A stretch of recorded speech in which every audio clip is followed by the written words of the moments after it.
quiero comentarlo, digamos, habíamos anunciado que teníamos una comunicación con Jorge Alemán, estamos detrás de ella, él no está acá en el país y a veces hay algún problemita hay veces que se puede generar algún problema tecnológico. Estamos tratando de solucionarlo, pero acá estamos, como siempre, y bueno, dispuestos a enfrentar los avatares de la realidad, don Santoro. ¿Usted qué me dice? Los avatares, muchos avatares, ¿no es cierto? Hay una realidad que está en estado de ebullición, parece.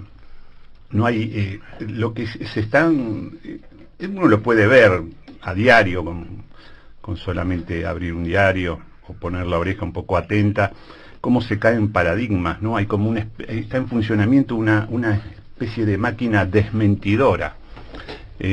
O sea que uno dice una cosa y al poco tiempo se desmiente de alguna manera, ¿no? Y entonces permanentemente uno ve que hay paradigmas que se van cayendo, que se van transformando, que no se pueden consolidar. Es decir, se está moviendo el piso del mundo, parece como que se le mueve el piso a todos se nos mueve el piso de alguna manera, y entonces nos aferramos a distintas, digamos, nos quedan pequeñas verdades, ¿no? Que son las que nos llevan a... ¿Y te parece que este introito sea como el introito para darle los buenos días a Jorge Alemán y que ya nos diga algo de lo que estás diciendo? Mira vos, sí. Qué grande, el gran Jorge Alemán. Sabemos quién es Jorge Alemán. Es un ahora lo vamos a presentar. Para mí es un gran poeta. Creo que nos sorprende día a día. Me llegan a mí poesías nuevas de él que me sorprenden como más allá de un pensador político, uno de los grandes ya consolidado también él como uno de los grandes pensadores europeos, incluso, y bueno, y me sorprende como poeta también, así que un amigo que es un orgullo para mí también. Bueno, ¿qué tiene que decir Jorge Alemán a todo este introito? Hola Jorge, también estoy acá. Juan Salinas, ¿cómo te va? Juan, bueno, buenos días, y bueno, hasta el maestro Santoro, mi admiración eterna por mi querido Daniel, el gran hacedor de la pintura argentina. Bueno, Jorge, gracias por atender este llamado y un gusto hablar con vos. Hacía mucho que no hablábamos directamente, ¿no es cierto? Es verdad. Siempre y hecho muchísimo enriquecedor. Falta eso. Tus pensamientos tienen mucha repercusión acá, ¿no? Y todos estamos atentos a tus percepciones. Bueno, me alegro muchísimo. Ahora justamente voy a sacar un libro que se llama Ideología, y luego el subtítulo es Nosotras en la época en nosotros, jugando con los ambos géneros. Y es una revisión, vamos a decir, de la palabra ideología, de los distintos trayectos que tuvo y de cómo ahora podría ser operativo ese término. Nada menos. Entonces nos estás introduciendo en el tema de las incertezas, ¿no? De lo que está, a lo cual estamos expuestos todos nosotros, ¿no es cierto? Queremos tener algún tipo de nuevo, digamos, de rearmarnos en esta nueva configuración del mundo, y creo que vos sos uno de los que puede orientarnos en ese sentido. Sí, me interesa, a mí me interesa el tema quiero que hables sobre el tema de ideologías, porque hoy estaba pensando y digo, ¿qué será para la mayoría de la gente las ideologías? Cuando se puede, por ejemplo, donde los panegiristas de Macri, que los hay increíblemente, serán mercenarios, lo comparan con Mandela, que es un hombre que fue preso porque encabezaba una organización armada que se llamaba la Lanza de la Nación, pero aparentemente nadie tiene este registro, nadie sabe quién es Mandela, nadie sabe lo que es la ideología, y se puede decir casi cualquier cosa, ¿no? Bueno, ahí vamos a un procedimiento muy específico derechas oligárquicas que tiene una matriz universal y que se podría definir como actos performativos de la lengua, porque los actos performativos no pertenecen al orden del sentido. Tratan de generar a través de hechos y palabras nuevas combinaciones absolutamente separadas de la verdad, y en donde no es necesario además ningún punto de anclaje, porque entre los fenómenos que describí antes Daniel en este nuevo mundo es que el punto de anclaje, el punto de amarre, lo que garantizaba que hubiera ciertas significaciones estables, está roto.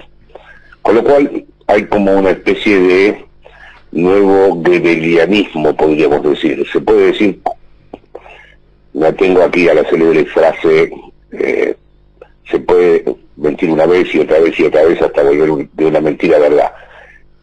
Se puede decir cualquier cosa, volverla a revertir, trabajarla de otra manera, operarla de otra manera, porque evidentemente el punto de anclaje está ausente.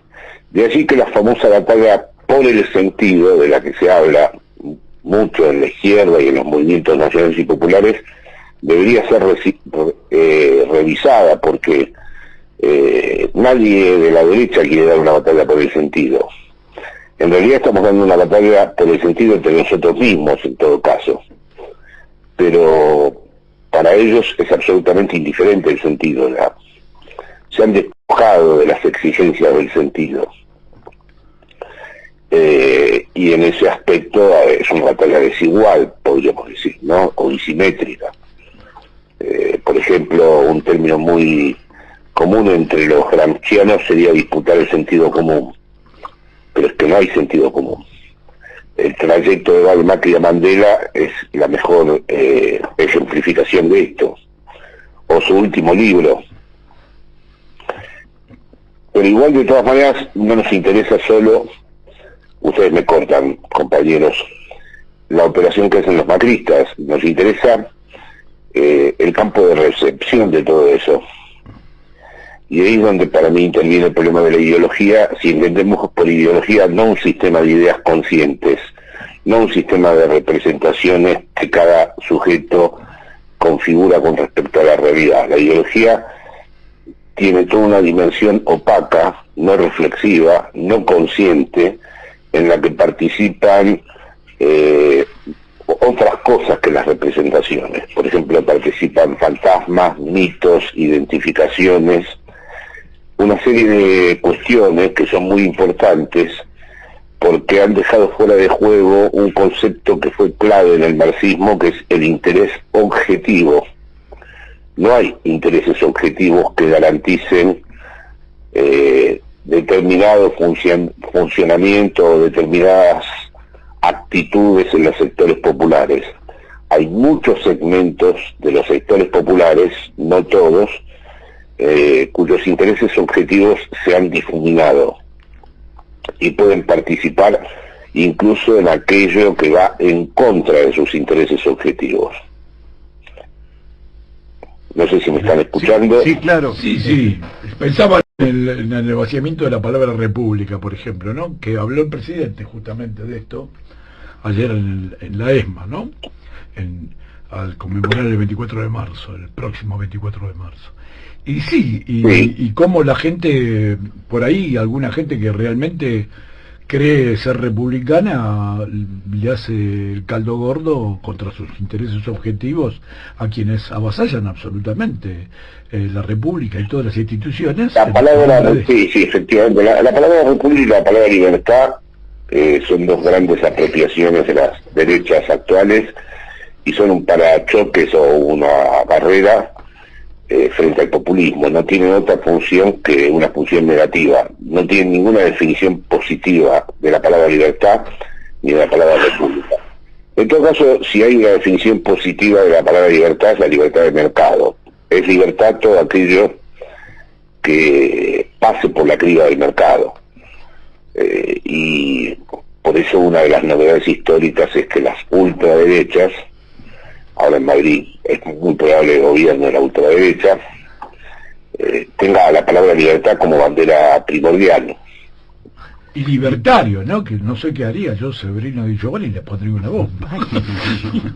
Claro, no, libertario. Bueno, pero libertario quiere decir dejarlo al mercado sin ponerle...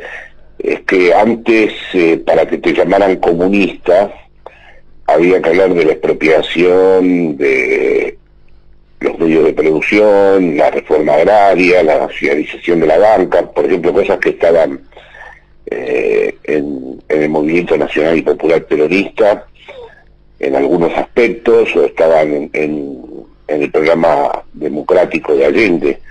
Ahora ya cuidar a los jubilados o tener alguna medida de protección social es la comunista. De hecho, la consigna que acaba de largar la derecha aquí en Madrid es comunismo y libertad. O sea que un poco me hace pensar esto en la pérdida de los anclajes de significaciones, un poco el mundo de Alicia en el País de las Maravillas, ¿no? Humpty Dumpty, ese personaje, ese huevo que dice en un momento, las cosas quieren decir lo que yo quiero que digan, ¿no? O sea, las palabras pierden su objetividad y cada uno tiene un discurso que lo arma de acuerdo a sus conveniencias, ¿no? Es el verdadero problema de lo político. Vos, Daniel, conocés perfectamente la hipótesis del discurso capitalista en Lacan, de la cual yo he extraído diversas consecuencias, la he explotado teóricamente en todos los registros posibles, y el elemento fundamental de ese discurso es que funciona como una banda de Moebius que conecta a todos los lugares y no tiene punto de anclaje. Gira y gira en círculo, con lo cual en cambio nosotros en política necesitamos un punto de anclaje. Supongamos, la construcción de una hegemonía necesita un punto de anclaje, la construcción de un movimiento nacional y popular necesita un punto de anclaje, es decir, necesita lectura de los legados, miradas retroactivas, inspirarse en determinadas herencias políticas y reformularlas. Todo eso se lo debemos al punto de anclaje. Ahora, en una metamorfosis, has traído lo de Alicia en el País de las Maravillas, ahora recordé unas páginas de Deleuze, la avispa que se transforma en la orquídea. Bueno, cuando describe el rizoma, cuando se produce una realidad rizomática, ese punto de anclaje no funciona, cualquier cosa se transforma en otra. Claro. El único límite de esas transformaciones es que no se ve afectada la política del mercado, lo que los representantes del mercado tratan de garantizar. Pero son representantes aleatorios, ¿no? Porque, por otro lado, yo no sé si Macri escribió el libro Primer Tiempo y con ese mismo título se autodenuncia. Es decir, si no ganaste en el primer tiempo es que ya te fuiste. Es decir, ya de algún modo el que no terminó un mandato es un perdedor. Puede ser que quiera ir a la ciudad, seguramente, pero el propio título, es decir, la única esperanza que siempre hay es que el lenguaje tiene sorpresas. Y al haber puesto el primer tiempo, él lo quiere disfrazar de un aprendizaje, en la lógica de la autoayuda, ¿no?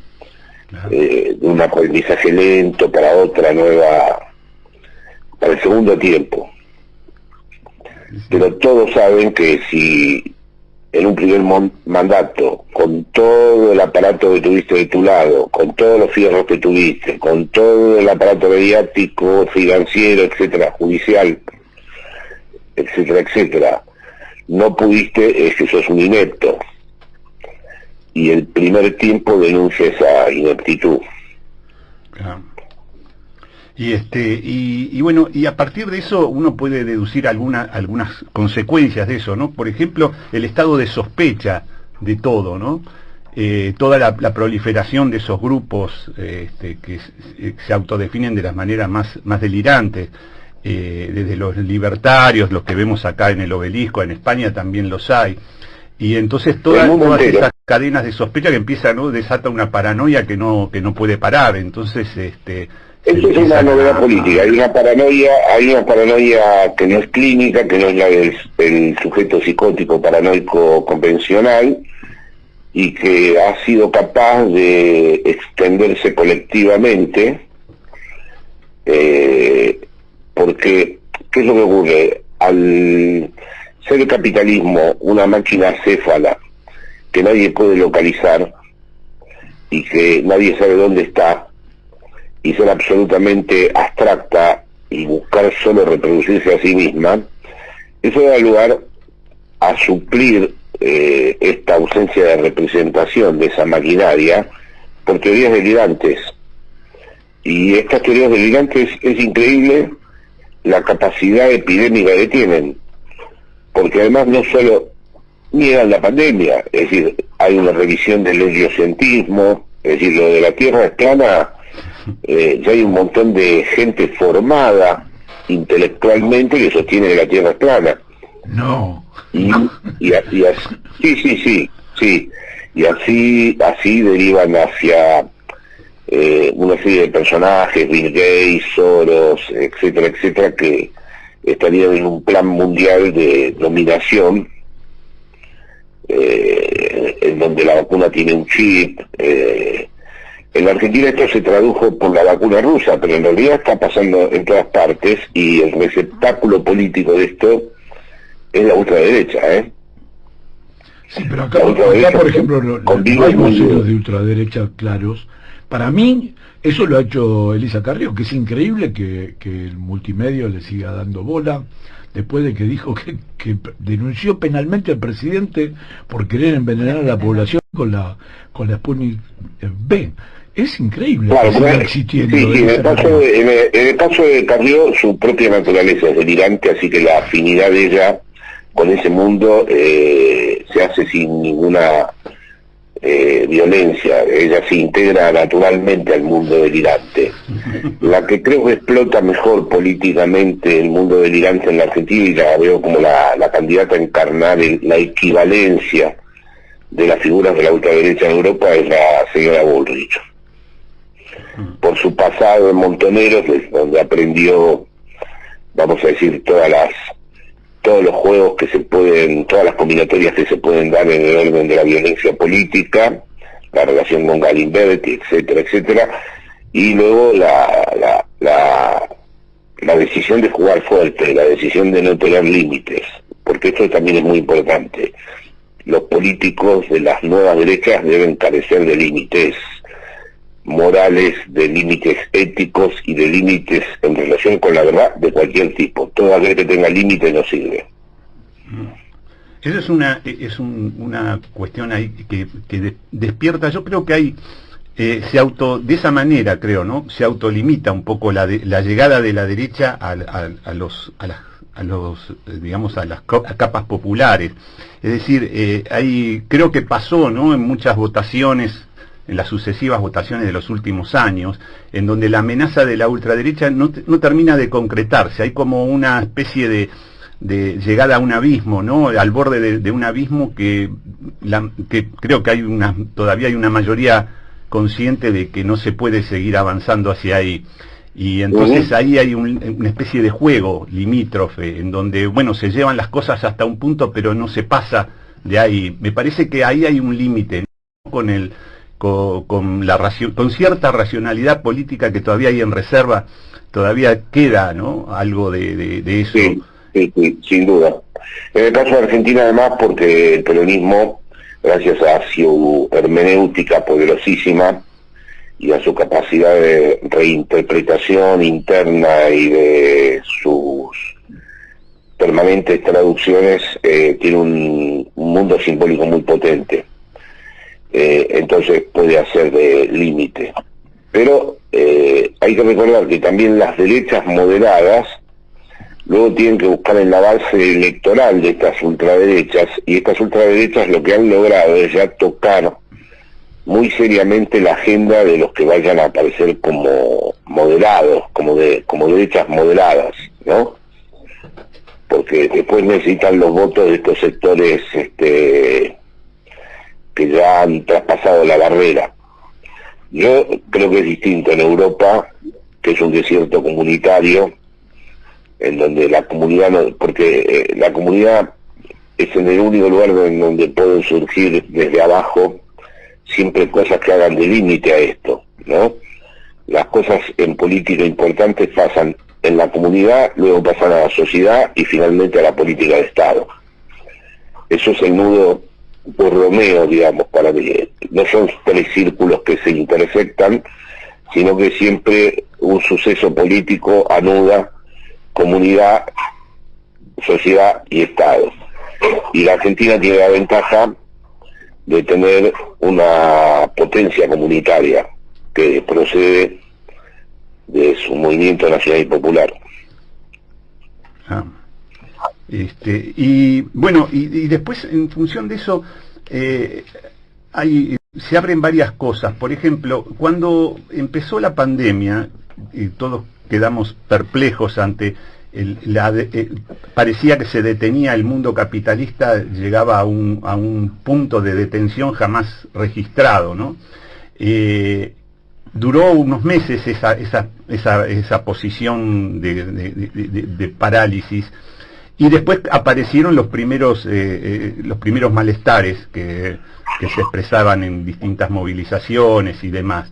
La resistencia, por ejemplo, ahora la resistencia feroz a un nuevo cierre. Un nuevo cierre sería casi, todo el mundo lo sospecha, ¿no? Casi impensable, de la manera en que fue ese primer cierre donde todos quedaron encerrados en sus casas. A mí me pareció eso como un momento, una epifanía de ver digamos, el armazón de atrás del capitalismo, digamos, como esa especie de cosa imposible, digamos, que nos abarcaba de todas maneras, de pronto la estamos viendo detenida. Entonces estamos viéndolo, digamos, estamos evaluándolo en su verdadera dimensión, y eso trajo mucha angustia, digamos. Ahí empezó, digamos, hace ya casi un año de esto, pero ahí empezó el verdadero revulsivo, que, bueno, y estas serían las consecuencias. Este delirio de que vos decís, creo que sería una de las consecuencias, de tener que soportar el hecho de que el capitalismo se podría detener, de que probablemente no haya nuevos, digamos, no haya la posibilidad de que haya nuevos, de que se renueve esa promesa capitalista de que hay todavía algo más, ¿no? De que siempre hay un goce más, que siempre hay una posibilidad de una nueva cosa, de un nuevo producto. Digamos que toda esa posibilidad, esa imposibilidad de ir al shopping a producir el consumo, digamos, a renovar esa alianza con esa promesa de felicidad del capitalismo, eso creo que es el núcleo duro, ¿no? En donde la ultraderecha puede afincarse. No sé si, ¿qué opinás? Sí, pero hay que tener en cuenta que el capitalismo al final es como la banca del casino, termina ganando porque ya ha armado todo el negocio de las vacunas, ha armado el negocio de las mascarillas, han subido las acciones de todas las empresas tecnológicas, de Amazon, de Google, ya han reinstalado una nueva precariedad laboral, ya van a echar a un montón de gente porque se va a trabajar a partir de ahora. Hay muchas cosas que van a instalar definitivamente, como el trabajo telemático. Es decir que y luego no puede evitar los cierres, va a conceder veranos, Semana Santa, no puede tomarse definitivamente en serio. El único capitalismo que se autorregula y se toma en serio cerrarse y a la vez sigue siendo exponencialmente expansivo es el chino, que logra combinar mecanismos de regulación interno con el desarrollo de una potencia extraordinaria, y por eso en cualquier momento están en COVID-0. Lo que pasa que pero en los demás países el capital, por ejemplo, ya hay ofertas de créditos por todas partes. El crecimiento del uso de la tarjeta, que es una máquina de endeudamiento personal extrema, se ha generalizado. Entonces en ese aspecto el capitalismo occidental, llegado su momento, prepara el señuelo para decir, bueno, ahora de nuevo viene un poco de diversión, ahora de nuevo puede, y no puede. Además, solo el 14% de la humanidad ha acumulado las vacunas. O sea, es mentira que se está combatiendo la pandemia. No hay ninguna posibilidad en el capitalismo occidental de combatirla, porque son tan pocos los países. Si los propios países centrales no disponen por el juego competitivo entre los laboratorios de las dosis suficientes, por ejemplo, estoy esperando, no sé, que un milagro venga de alguna galaxia, la vacuna y me vacunen, porque no veo nada en el horizonte. Bueno, yo creo que ahí hay todo un tema, ¿no? Es decir, ¿cómo ves el caso de China? Porque, por ejemplo, los chinos, donde empezó la pandemia, donde están cerca de no tener ningún caso, están cerca, y en todo este tiempo lo que han hecho es recomprar las acciones de las empresas que tenían capital extranjero de 50 y 50 con el Estado. bueno, Y se han caído abajo las acciones, entonces las han comprado a precio de saldo, con lo cual es el capitalismo más fuerte que hay hoy. No hay ninguna duda que los chinos... Hoy en día el capitalismo, ya desde el punto de vista de la hegemonía propia y específicamente del funcionamiento capitalista, es China. Otra cosa es si militarmente eso se va a sostener, pero han dado todos los saltos tecnológicos, mientras Estados Unidos no tiene un solo tren de alta velocidad, que incluso España no tiene, China los tiene todos. Mientras Estados Unidos no pasó del 5G, China ya está en el 6G, mientras Estados Unidos no tiene formas de expandirse mundialmente, China ya está en todo el planeta. Y además tiene presencia comunitaria en todo el planeta. Claro. Entonces yo creo que ahí, entre los distintos modos en donde esta civilización cruje y se empieza a transformar en otra cosa, está el rol de China. Claro, sí. Jorge, te hago una pregunta como para ir cerrando esta entrevista, que desde ya te estamos agradeciendo enormemente. Y No, yo a ustedes. y que es altamente valiosa, pero te hago como una pregunta hacia el futuro. El panorama que vos estás planteando, que más o menos coincidimos todos, es muy complejo como para revertir desde los espacios que no son los centrales, en definitiva. Una crisis capitalista que cruje en el mismo seno de las grandes potencias europeas, por ejemplo, como vos muy bien lo señalás. El New York Times hoy decíamos, estaba hablando de que Europa fracasó en las vacunas porque confió en el mercado. Esto es hasta paradójico. ¿Cómo ves vos las posibles respuestas que desde las sociedades, desde los pueblos, desde las naciones, llamemos de lo que somos nosotros, en un universo muy complejo? Alguna vez nos llamamos los países y los pueblos del tercer mundo. Hoy son categorías que no sé si son válidas o no, pero referencialmente, como para decir los países del sur. ¿Cuál es un poco el camino que deberíamos adoptar, especialmente frente a tantas acechanzas como las que está planteando? En primer lugar, debo decir que en esto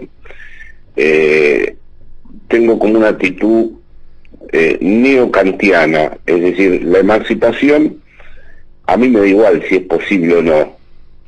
Como dice Kant, tú puedes porque debes, o sea, es un deber.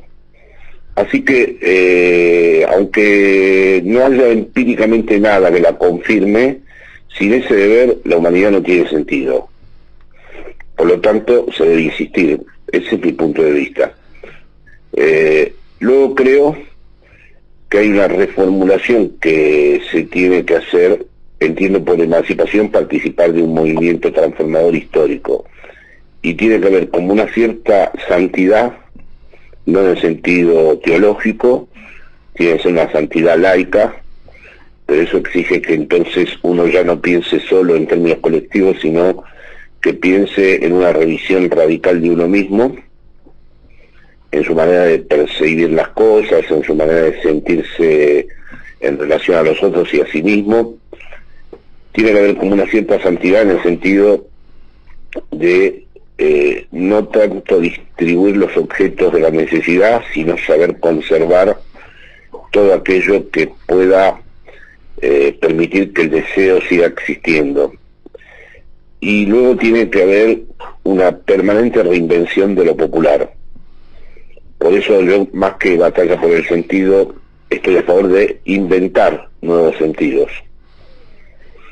Y es donde considero que la apuesta sigue siendo absolutamente válida y que no hay que ceder, que no hay que dimitir, no hay que dimitir ni con la depresión, no hay que dimitir ni con el delirio negacionista, no hay que dimitir con que el mercado sea la última palabra de la existencia humana. Yo creo que no desear la emancipación sería equivalente a no desear. Buenísimo, Jorge. Me parece que esto es un cierre que nos deja pensando a todos, nos enriquece y bueno. Bueno, les agradezco muchísimo, es un honor para mí poder conversar con ustedes. Bueno, muchísimas gracias, Jorge. Un abrazo grande a la distancia y realmente nos dejás acá para seguir, Sí, eso a ver cuándo, y estamos extrañando esos fideos que comemos en la casa. Ay Dios, los bucatini nuestros, Danielito, querido. Ya van a volver, ¿eh? Ya van a volver. Un abrazo. Un abrazo fuerte y envíenme el recorte, así lo hago circular por mis redes. Dale. Sí, señor. Gracias. Chau.